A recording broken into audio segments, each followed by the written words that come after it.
best? The Vegas odds are 40 to 1 against me. 40 to 1. When you see my head and my torso in two separate places, you'll know I didn't do that well. Okay. Of Nessah Israel Young Professionals.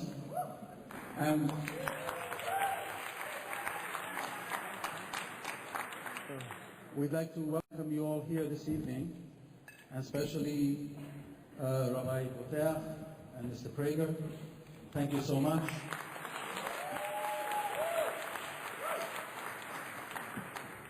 Simon and all your young group that have put this together, God bless you. And as much as you do for the Jewish people, God is going to do for you. Blessings.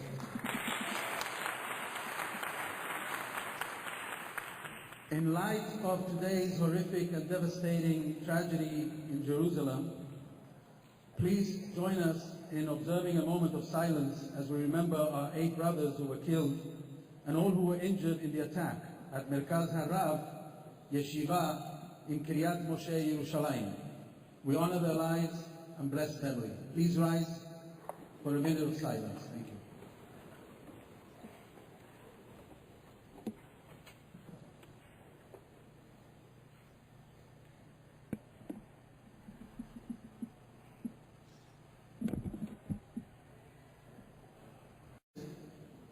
To come and make the next presentation.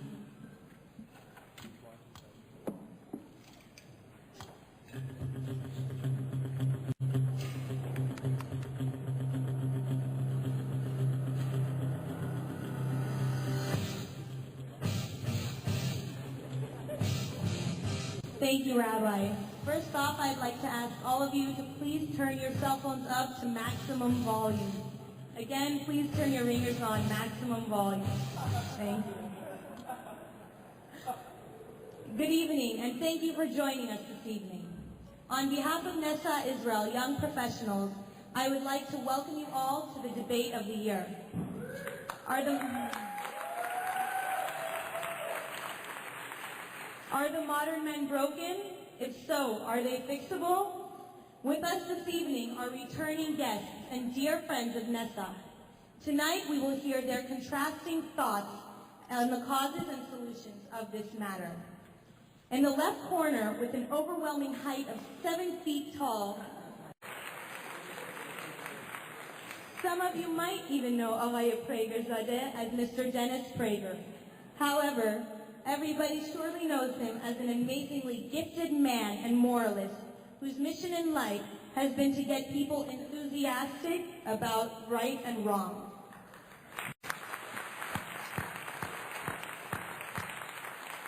He advocates clarity over agreement. Mr. Prager is one of America's right corner, is one of America's most prominent rabbis. Standing at a staggering 5 feet tall, he is Rabbi Shmuley from Esfahan.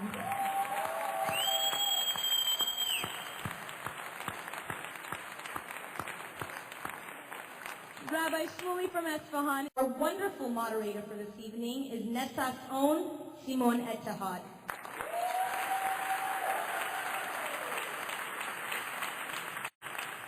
Simon's relentless passion for Judaism and Zionism makes him one of the most resounding and dedicating voices within our younger Jewish community. We would like to extend our deepest thanks to Mr. Etehad for his incredible efforts and for organizing this unprecedented debate. I would like to call up...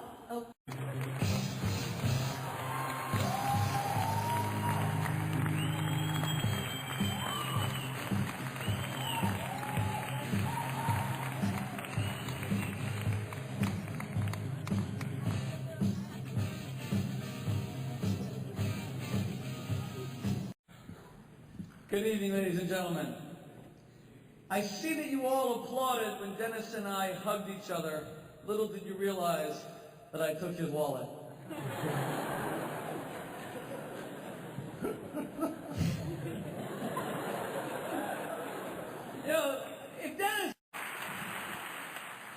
Let me also say that Dennis Prager is one of my favorite people in the entire world. He is a man who is responsible for mainstreaming values in our culture and all those who follow in his footsteps, myself included. are but his humble disciples. Dennis is the one who courageously be the rebellious son. I am here to debate Dennis because we genuinely disagree about the place of men and women in relationships and in our culture and in our society.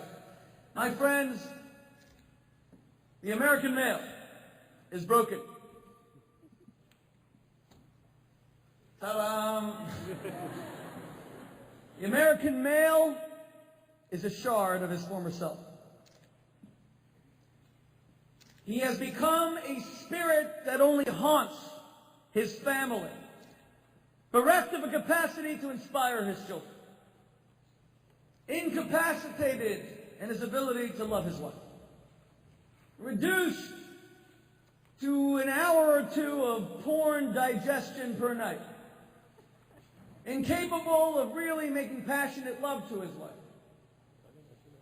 becoming a sports obsessive who knows more about the statistics of his favorite football player or his favorite baseball player than his children's grades at school. We have a true crisis on our hands, and we can no longer ignore it. You know, it used to be that mothers, of course, knew every last detail of their children's schoolwork. They knew every teacher who taught in the morning, who taught in the afternoon. And the father was vaguely aware of short people who inhabited his house with him. It used to be that men, and we would laugh about this, that men thought that monogamy was a kind of wood.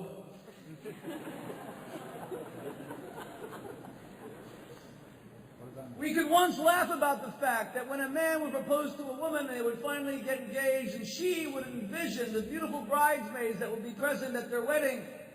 And he too would envision the beautiful bridesmaids that would be present at his wedding. We can make fun of all this because basically the relationship between the sexes functioned. It worked. So we could tease men for their seeming inability to really be faithful. We could tease men for their seeming inability to remain focused and attentive whenever their wives or girlfriends spoke to them. It was Dennis Prager who said that whenever a man goes out with a woman on a date in a restaurant, his head is a roving radar tower. I mean, he is picking up a signal from every woman that walks by, every pair of legs. He's somehow attuned to it, and we could laugh at all this. But it's no longer a joking matter. Whoever is elected president of the United States, whether it's Barack Obama or Hillary Clinton or John McCain, it will make absolutely no difference to the core rot and the corrosion that has entered American society. Whoever the president is cannot stop the 50% divorce rate. Whoever is the president will not stop the 1 out of 3 women who go to a doctor, 1 out of 3 doctor's visits in America by a woman for an antidepressant, Prozac, Paxil, Zoloft. Whoever is the next president, politics will make no difference to the 80% of 17-year-old girls who forfeited their virginity to a man who doesn't love them and who has not earned them. Whoever is the next president of the United States will not change the fact that the United States consumes 2/3 of all the world's antidepressants. How could we be so successful and so miserable simultaneously? Because we have no home life. Because the American family is rotting from the head down. What happened, essentially, was that our culture gave men a single barometer of success. It told them that they are only successful if they make money. They're only successful if they've achieved their professional dreams. They're only successful if they've risen on the corporate ladder. They're only successful if their colleagues and their peers truly acknowledge just how influential they've become, because they're a player in their community. And as we men ingested the message that it's the Forbes 400 that really lends you significance, and as we ingested the message that being invited to the White House Christmas party is what will lend you human dignity, we began to put all our time into the office, and we began to leave the family impoverished. The net result is that women have given up on us.